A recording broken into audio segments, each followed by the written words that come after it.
Olá, turma! Essa é a nossa 8ª videoaula.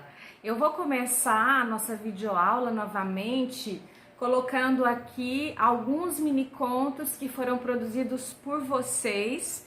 Alguns alunos me enviaram um pouco depois e eu tô colocando aqui, tá bom? Então vamos fazer como na nossa aula passada, vamos ouvir esses mini contos já nos preparando para produzir material para ser veiculado na nossa rádio quando a gente voltar às aulas presenciais lá na escola.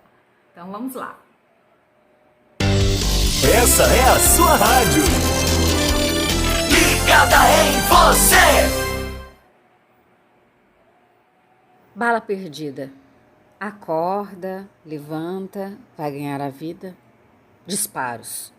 Passou tão rápido.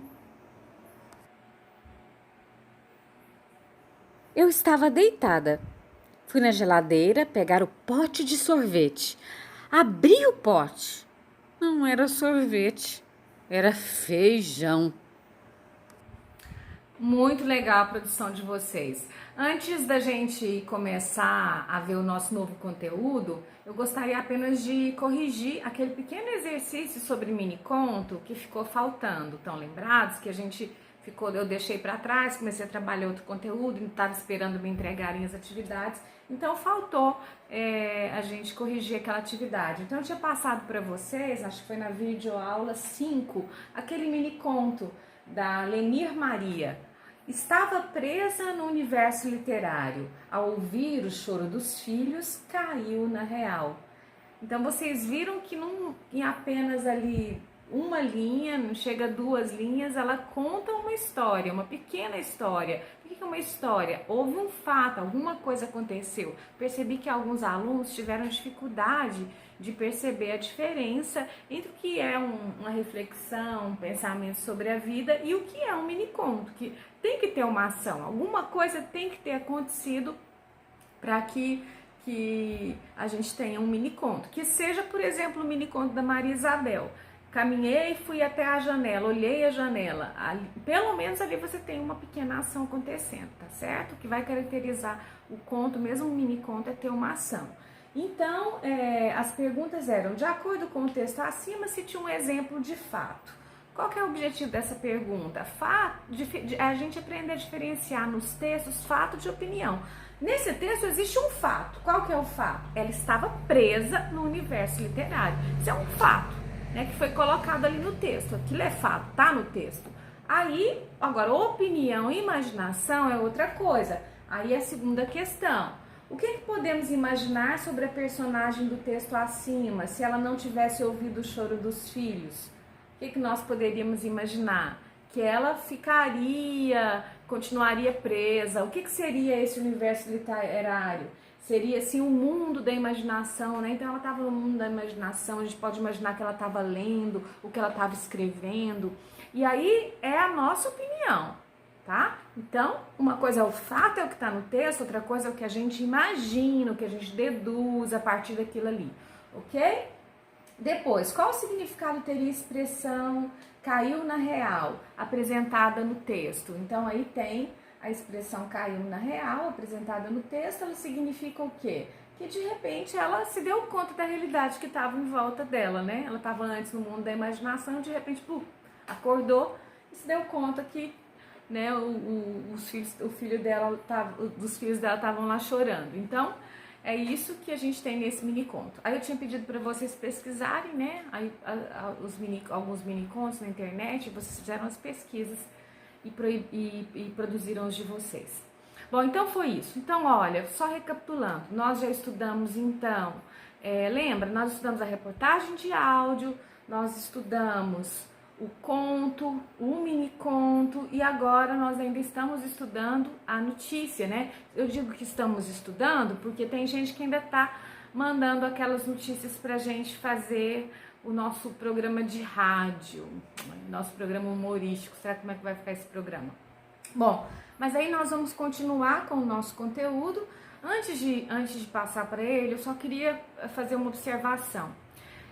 O processo de produção e de edição, principalmente das videoaulas, é muito demorado, está me tomando muito tempo, de maneira que às vezes eu não estou conseguindo enviar para vocês as videoaulas nos dias todos das nossas aulas. Então eu decidi que é melhor eu reduzir o número de videoaulas que eu gravo. Então eu vou gravar 1 ou 2 no máximo por semana de português e me dedicar mais a mandar exercícios para vocês e a gente trocar mensagens para discutir sobre os exercícios, ok? Então era isso que eu queria dizer. Bom, hoje nós vamos passar adiante o nosso conteúdo e nós vamos estudar as tirinhas. Eu tô seguindo, gente, a programação que foi passada pra gente, que foi sugerida pela Secretaria de Educação, para que durante esse período de isolamento social, todos os alunos de todas as escolas do município estejam estudando os mesmos conteúdos, ok? Então, a sugestão deles agora é que nessa semana a gente trabalhe as tirinhas. Então, eu vou fazer uma observação para vocês a respeito do conteúdo das tirinhas. Primeira coisa, né? Onde que geralmente as tirinhas são publicadas? Elas são publicadas em jornais, elas são publicadas nos sites da internet, né? E a gente sempre vê, a gente reconhece que são textos humorísticos, né? Então, geralmente você vê não só as tirinhas, você vê outros que são aquelas charges, aquelas caricaturas, os cartoons, né? E aí, as tirinhas, quais são as características das tirinhas? Geralmente as tirinhas, elas são assim, elas são aqueles quadrinhos, são como histórias em quadrinhos, só que você não tem aquela sequência, porque a história em quadrinhos geralmente é uma sequência grande, você tem ela na revista mesmo de história em quadrinho, nas HQs, e a tirinha não, geralmente você tem aí uns 2, 3 quadradinhos apenas, e quadrinhos, e você tem falas bem curtas e bem claras, você tem geralmente, né, não que não haja tirinhas geralmente não tem narrador, né, e você vai ter um monte de elementos de linguagem não verbal que vai permitir você entender o sentido daquela historinha que está sendo contada ali naquela tirinha. Às vezes não tem nem palavra nenhuma, é só a linguagem não verbal. Às vezes não tem nem a linguagem verbal, não é verdade? E aí você tem também que você vai perceber as características e os sentimentos dos personagens através de uma série de elementos de linguagem não verbal, elementos visuais, o tipo de balão que se utiliza. Então tem o balão de fala, tem o balão de pensamento, tem aqueles sinais que indicam que o personagem está com raiva, que ele está aborrecido. Ele expressa isso também através da expressão fisionômica, a expressão do rosto. Você também fica sabendo por meio das interjeições que ele solta, né? Lembrando o que são as interjeições? Depois a gente vai relembrar o que são as interjeições. Então, e outra coisa, as tirinhas, elas podem ter um tema fictício ou um tema real, né? Agora, nessa época do coronavírus, o que a gente mais vê nos sites, na internet, nas redes sociais, são tirinhas com esse tema. Eu vou colocar aqui para vocês uma sequência de tirinhas atuais e também alguns cartoons também que são veiculados.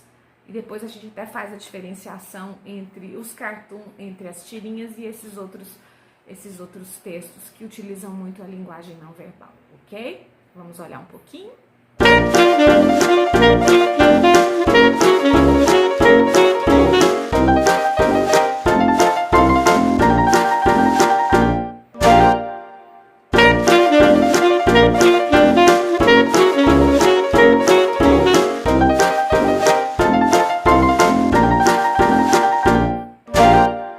Pronto, então é isso, eu já passei para vocês os exercícios sobre tirinhas e eu ainda estou recebendo aquela notícia para a gente fazer o nosso programa humorístico.